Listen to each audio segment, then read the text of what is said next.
प्रभारी मंत्री श्रावस्ती जिले के दौरे पर। नमस्कार, मैं हूं आकाश कुमार। आप देख रहे हैं समाचार 24 लाइव। खबरें वही जो सी आप देख रहे हैं। जनपद श्रावस्ती से बड़ी खबर। मंत्री दिनेश प्रताप सिंह व बलदेव सिंह ओलक ने सिरसिया में लगाई चौपाल, सुनी समस्याएं। आपको बता दें, जिले के मुख्यमंत्री के दिशा निर्देश के क्रम में जिले के दौरे पर पूरे दिन जगह जगह मंत्री ने जमीनी हकीकत से रूबरू हुए। अधिकारियों को सख्त निर्देश देते हुए बताया कि शासन की सभी योजनाओं का लाभ प्रत्येक गरीब के तक पहुंचनी चाहिए। वहीं पर विकास खंड सिरसिया के अंतर्गत जूनियर हाई स्कूल में प्रभारी मंत्री दिनेश प्रताप सिंह व बलदेव सिंह ओलक ने निरीक्षण किया।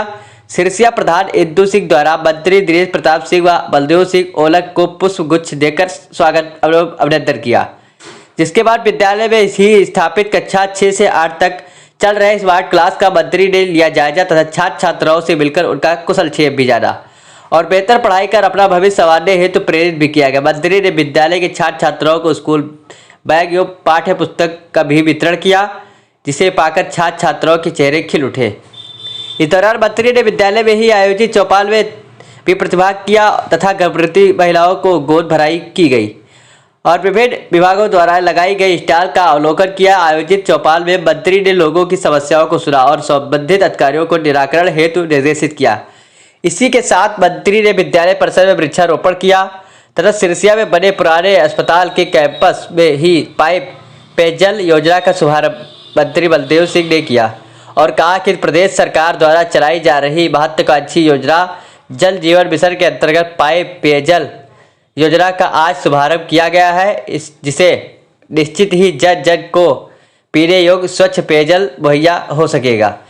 इसके पश्चात मंत्री ने विकास खंड कार्यालय में नवनिर्मित किसान कल्याण केंद्र का निरीक्षण कर जायजा लिया और किसानों को राई सरसों के बीज कीट का भी वितरण किया।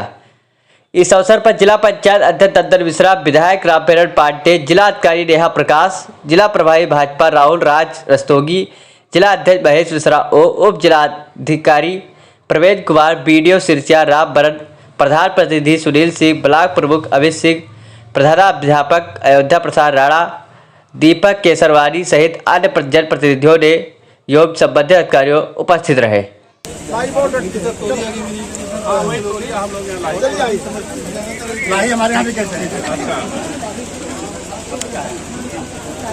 पहली बात तो निरीक्षण नहीं किया गया है। ये विषय जो संदेश जा रहा है, मैंने केवल निरीक्षण नहीं किया है, मैंने कहा है कि उत्तर प्रदेश सरकार के मुख्यमंत्री आदरणीय योगी आदित्यनाथ जी ने पूरे उत्तर प्रदेश सरकार के हर मंत्रियों को इस आशय से निर्देश दिए हैं कि आप सरकार जनता के द्वार जाए, जिसके क्रम में है यहाँ उपस्थित है। इसमें निरीक्षण भी आता है, सुधार भी आता है, सुझाव भी आते हैं। हम आम आदमी के सुझाव लेते हैं, खास आदमी के सुझाव लेते हैं, गरीब आदमी के सुझाव लेते हैं, बड़े आदमी के सुझाव लेते हैं, हर वर्ग के लोगों का सुझाव लेकर के उसके बाद फिर हम इस जनपद की बैठक में जाएंगे, जहां पर जितने चेंजेस की आवश्यकता होगी, जितनी व्यवस्था की आवश्यकता होगी, जितनी कमियां होंगी उनको दूर करने के जो विषय होंगे उसका निस्तारण कराएंगे और उसके अलावा जो माननीय मुख्यमंत्री जी के स्तर का विषय होगा उन सुझावों को लेकर हम माननीय मुख्यमंत्री जी को प्रेषित करेंगे। अभी सर आपके कौन कौन से और प्रोग्राम हैं?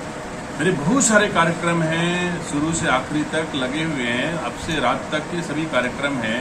मुझे लहरी पट्टी वालों से मिलना है, मुझे सिविल सोसाइटी के लोगों से और लोगों डॉक्टरों से मिलना है और तमाम व्यापारियों से मिलना है। ऐसे बहुत सारे कार्यक्रम हमारे अभी लगे हुए हैं। हमको तमाम ऐसे कामों को देखना है कि जो हमारी योजनाएं उत्तर प्रदेश सरकार और भारत सरकार द्वारा आपके जनपद में संचालित हो रही हैं, उनका क्रियान्वयन सही ढंग से हो रहा है कि नहीं हो रहा है, जो काम हो रहे हैं वो गुणवत्तापरक हो रहे हैं कि नहीं हो रहे हैं।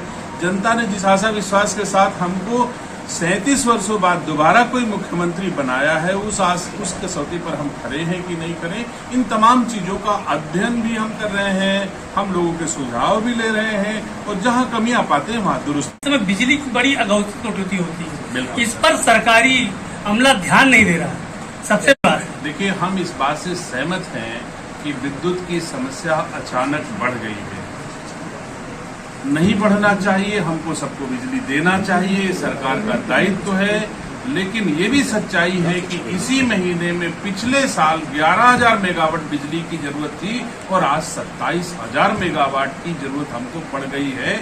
अचानक तो इतने संसाधनों की बढ़ोतरी करना, जैसे कोरोना काल में अचानक कोरोना की बीमारी आ गई तो हमको संसाधन जुटाने में हमको वक्त लगा है, तो उसी भांति इसमें भी हम संसाधन जुटाएंगे और अगले वर्ष से हम 27,000 से अधिक विद्युत आपूर्ति के लिए सक्षम हो जाएंगे। फिर अब कभी कोई दिक्कत लोगों को नहीं आएगी। इसी समय आपको दिखाई दे रहा है कि आपके बाइट के दौरान भी बिजली चली गई। हाँ, कोई बात नहीं है, मैं कह रहा हूँ इस चीज को, मैं इस बात से सहमत हूँ और आपको भी इस बात से सहमत होना चाहिए कि आज की तारीख में अगर मैं ये कह रहा हूँ कि 11,000 मेगावाट विद्युत इसके पिछले वर्ष इस महीने में आवश्यकता थी, आपूर्ति की गई थी और 27,000 मेगावाट बिजली की आपूर्ति इसी महीने में एक वर्ष बाद की आवश्यकता पड़ेगी, तो ऐसे दिन हमको देखने पड़ेंगे। लेकिन इससे हम सबक लेते हुए अगली अपनी तैयारी पूरी कर लेंगे कि की जरूरत पड़े और चाहे 30,000 की जरूरत पड़े, हम अपने संसाधन को बढ़ाएंगे जिससे जनता की समस्या न पड़े। आपके द्वारा गौशाले का भी निरीक्षण किया गया है और जो है इस समय बहुत सारे गौशाले बनाने के भी रोड पर तमाम सारी गाय माता दिखाई पड़ती हैं, इसको लेकर क्या कहना है? निश्चित तौर से लगातार प्रयास है। आप खुद अवगत होंगे कि कितने गौशाला पहले से बन रहे हैं। क्या इतने गौशाला पहले से थे? आपको भी पता है नहीं थे। और अगर कहीं 5 गौशाला थे और आज हम वहां पर 127, 128, 130 गौशाला हम बना चुके हैं, तो इन निराश्रित पशुओं को, इन निराश्रित गौवंशों को नियंत्रित और संरक्षित करने के लिए सरकार किस स्तर का प्रयास कर रही है।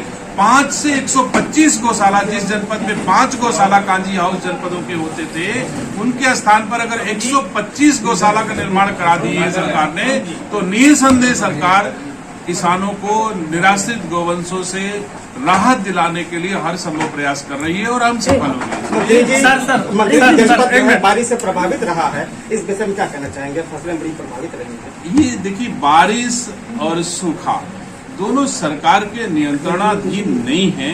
बारिश होगी तो बारिश से जो स्थितियां उत्पन्न होगी उसका सरकार उस पर प्रयास करती है लोगों को राहत पहुंचाने की। सूखा होता है तो प्रयास करती है। उत्तर प्रदेश सरकार लगातार वाच कर रही है किन जनपदों में औसत से अधिक बारिश हुई है, किन जनपदों में औसत से कम बारिश हुई है। जहां औसत से कम बारिश हुई है वहां का इंतजाम सरकार अलग कर रही है, जहां सामान्य बारिश हुई वहां का इंतजाम अलग कर रही है। तो सरकार क्रियाशील है, सक्रिय है, लोगों को राहत पूरी तरह से दे रही है और जिसका ही परिणाम है कि उत्तर प्रदेश में 37 वर्षों बाद दोबारा सरकार बनी है। सर